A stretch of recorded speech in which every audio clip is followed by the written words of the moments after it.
حاسد لوگ مقام شکر ادا کرنا چاہیے کہ جب آپ محسوس کریں کہ لوگ آپ سے حسد کر رہے ہیں، آپ سے جل رہے ہیں، یاد رکھا جائے کہ جیلس اور جیلسی ان سے کی جاتی ہے کہ جو منزل کمال پر ہوں. بے کمال لوگوں سے، عیبدار لوگوں سے، جن میں نقص موجود ہو، ان سے کوئی حسد نہیں کرتا.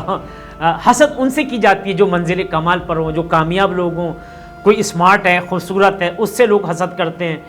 کوئی بہت زیادہ ایجوکیٹڈ ہو، اس سے، اس کی ایجوکیشن سے، کسی کی بہترین سیلری پیکیج پر وہ جاب کر رہا ہے، اس سے لوگ حسد کرتے ہیں. اس کی گاڑی سے، اس کے مکان سے حسد کرتے ہیں. کسی کے بچے بہت زیادہ پڑھ لکھ رہے ہو، اس سے اگر حسد کی جائے.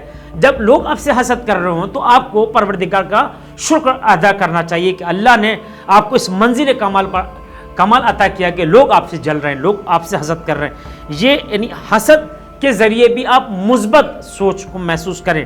اور پیغمبر گرامی کی ایک حدیث ہے، الحاسد لا یحسد، الحاسد لا یحسد، یعنی جو حاسد ہوتا ہے وہ اپنی حسد کی آگ میں جلتا رہتا ہے، وہ ولا یحسد، وہ اپنی منزل کمال تک نہیں پہنچ سکتا، وہ جل جل کے اپنی آگ میں مرتا رہتا ہے. اور پھر قرآن کی ایک نص اور آیت موجود ہے، وَمِن شَرِّ حَاسِدٍ اِذَا حَسَد، اے بار الہ مجھے پناہ میں رکھ ان حاسدین سے جب وہ مجھ سے حسد کرتے ہیں. بس آپ کا کام یہ ہے کہ آپ ترقی کی منزل پر چلتے رہیں، آگے بڑھتے رہیں، لیکن حسد کرنے والوں سے الجھے نہیں، لڑے نہیں کہ آپ مجھ سے تم حسد کیوں کر رہے ہو. آپ کو تو اللہ کا شکر ادا کرنا چاہیے اور زمزمہ کرنا چاہیے اس کو دلی دل میں، زبان کے اندر، وَمِن شَرِّ حَاسِدٍ اِذَا حَسَد، اے پروردگار مجھے اپنی پناہ میں لے لے جب حاسدین مجھ سے حسد کریں. روایت میں پروٹیکشن کا طریقہ کیا ہے، اپنے بچوں کو، اپنے جان و مال کو کس طرح سے پروٹیکٹ کریں گے. حاسدین سے سب سے پہلے اذان ہے، یعنی اذان گھر کے اندر کم سے کم 24 آورز میں ایک مرتبہ اذان دیں. ضروری نہیں کہ نماز کے لیے اذان دیں، بلکہ جب آپ کا دل چاہے آپ باوضو ہو کے روبے قبلہ کھڑے ہو کے پروٹیکٹ کریں اپنے مال کو، اپنے بچوں کو حاسدین سے بچانے کے لیے. بچے بار بار بیمار ہو رہے ہو، گر رہے ہو، چوٹ لگ رہی ہو تو اذان دیں.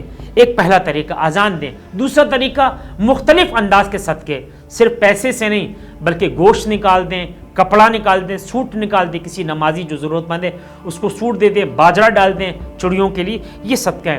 پھر چارکل کا پڑھنا، دم کرنا، معوذتین کا بچوں پر دم کرنا، اپنی گاڑی پر، اپنے گھر پر. اسی طرح آیت الکرسی کی تلاوت کرنا بھی حاسدین سے محفوظ رکھتا ہے.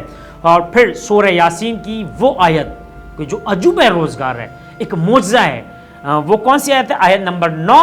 حاسدین سے بچنے کے لیے وَجَعَلْنَا مِن بَيْنِ أَيْدِيهِمْ سَدًّا وَمِنْ خَلْفِهِمْ سَدًّا فَأَغْشَيْنَاهُمْ فَهُمْ لَا يُبْصِرُونَ. میں پھر پڑھ رہا ہوں، وَجَعَلْنَا مِن بَيْنِ أَيْدِيهِمْ سَدًّا وَمِنْ خَلْفِهِمْ سَدًّا فَأَغْشَيْنَاهُمْ فَهُمْ لَا يُبْصِرُونَ. آیت نمبر 9 سورہ یاسین کی یہ وہ آیت کہ جو حاسدین کے شر سے انسان کو محفوظ رکھتی ہے. پروردگار ہم کو، ہمارے بچوں کو، ہمارے مال اور جان کو حاسدین کے شر سے محفوظ فرما. والسلام علیکم ورحمۃ اللہ وبرکاتہ.